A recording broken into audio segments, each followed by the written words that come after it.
welcome to the channel. Please hit that subscribe button. Remember to like this video and comment below. All comments are answered. So today's video is a video in response to another video that's been on YouTube. I've tried to make this channel as sort of honest, as transparent. Honest, transparent, what else? Honest, transparent, and what's the word? Honest and transparent. So I've always tried to make this channel as honest and transparent as possible, and I'd like to share everything with you so you get to know more about me and the characters on this channel. And the video I'm talking about, Dan has put a video on his YouTube channel. I feel like I need to respond to what he said. If you've seen the vlog, you will know what I'm talking about. If you haven't seen the vlog, then I will play a clip from his video shortly. Lester being someone that I've known for most of my life, I wanted to experience it with him. I wanted to go with him and we film together, we share our experiences together and go through that.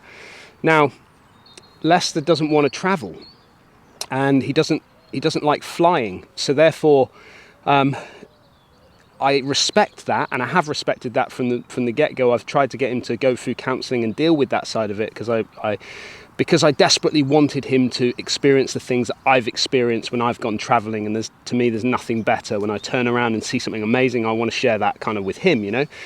So for anybody who's followed my journey on YouTube and have seen me on Mark's channel and then on Dan's channel previously and now on my own channel, will probably be aware that I don't fly currently.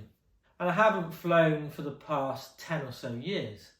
I've had quite a few messages on social media, on Twitter, on Instagram, and also in Facebook Messenger asking me why I don't fly and just sort of nice messages, but I just felt that it was better to share it in a video. I know this video won't appeal to everybody, but I feel like it's a subject that I need to address.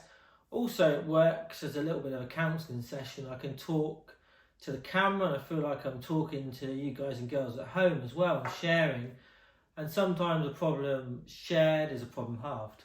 So I used to fly. I've done quite a lot of Europe in my early teens and into my 20s. I've been to Denmark, I've been to Sweden, I've even been to Bratislava, and I've done America a few times. So this particular issue has only become a problem in the last sort of 10 or so years. And it started with a flight to Dublin, and I was flying from Exeter. I was with 3 of my friends.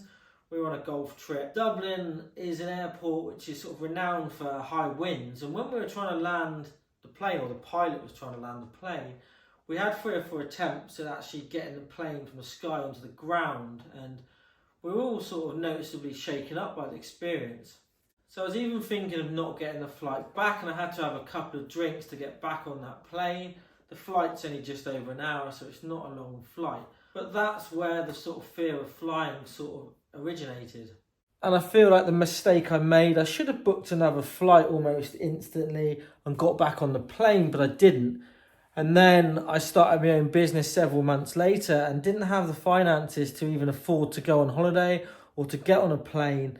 And for about 4 or 5 years, my holidays were mainly weekends away in the UK. And certainly if I had my time again, that's the avenue I would have gone down, and probably wouldn't have had this irrational fear of flying, which now I seem to have.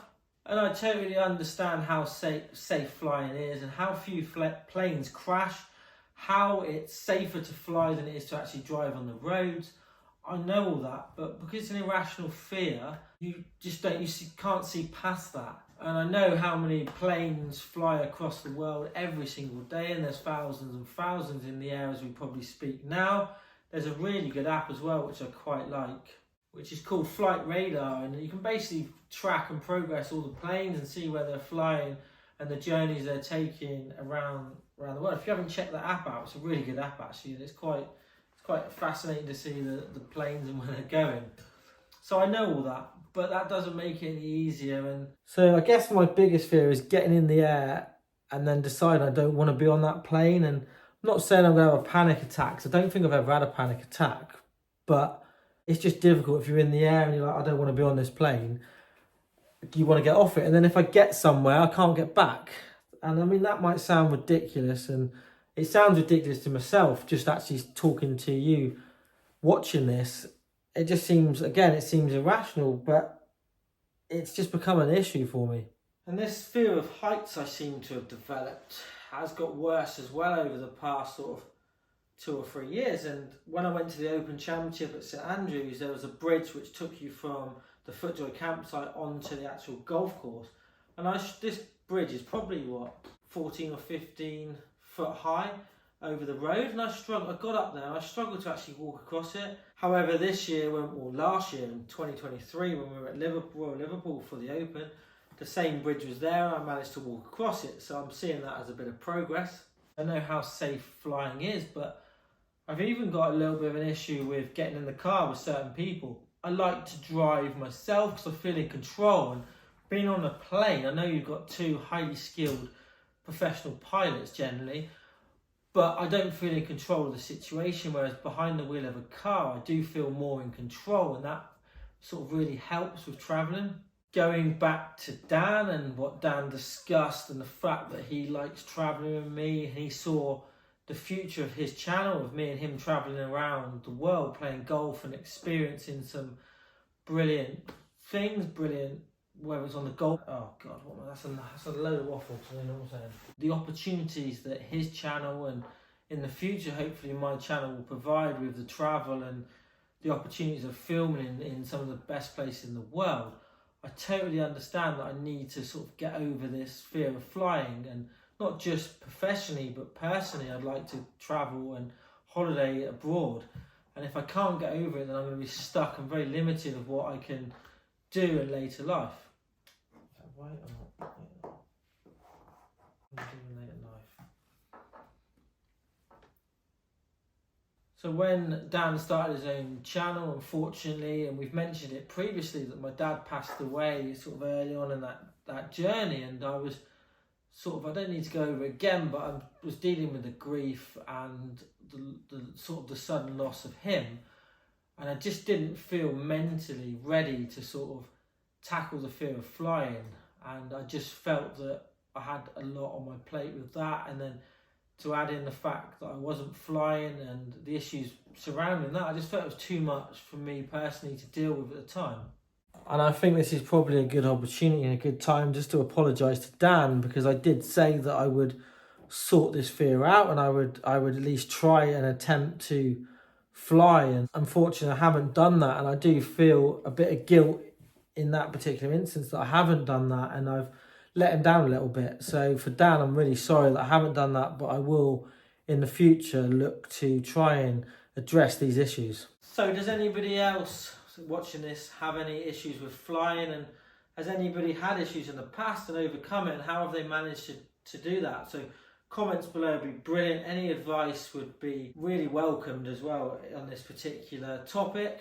I know there's one subscriber, Kev Moore, who had a fear of flying previously, and he's been on the course and that really helped him, and he's said to me a couple of times now you could strap him onto the front of the plane and he'd fly. So I'm just thinking maybe we could have a little bit of a whip round, and you know, people that have been on the bus tour will know Kev, and like strapping him to the front of the plane does sound like quite a good idea. So I'm just thinking maybe we could have a little bit of a whip round, and you know, people that have been on the bus tour will know Kev, and like strapping him to the front of the plane does sound like quite a good idea. This feels a bit like a counselling session, and like they say, a problem shared is a problem halved, and I've always, as I said previously, like to sort of keep you all in the loop of what's going on, not only in my golfing life but in my personal life as well. I also know this type of video won't appeal to everybody and people will switch off quite quickly, but anyone who's still watching and listening, just to let you know that course vlogs will start again in the next couple of weeks. My ribs are miles better. I'm going to try and play at the weekend. I've got a couple of things planned. I know Josh wants to play another match, so that will be coming very shortly to the channel, so don't worry, course vlogs will return. Thanks for watching. Again, remember to hit that subscribe button and just check you are subscribed. It's completely free, there is no charge. This channel, I will never charge you to listen or watch it. Again, I probably would think that nobody would pay for it. I know I wouldn't. We'll also be giving away another dozen golf balls, and I'm going to pick the best comment on this video. So best comment will win some golf balls with my name on, which I will send out to you. I've already sent 2 dozen out. You've got 24 hours though to respond. I think I needed to put that on the first video. If you haven't, then it will roll over to the next video. So just keep checking the comments just to make sure that I haven't said to email me. If I've said to email me and I will send you out some golf balls. Thanks for watching, and we'll see you very soon.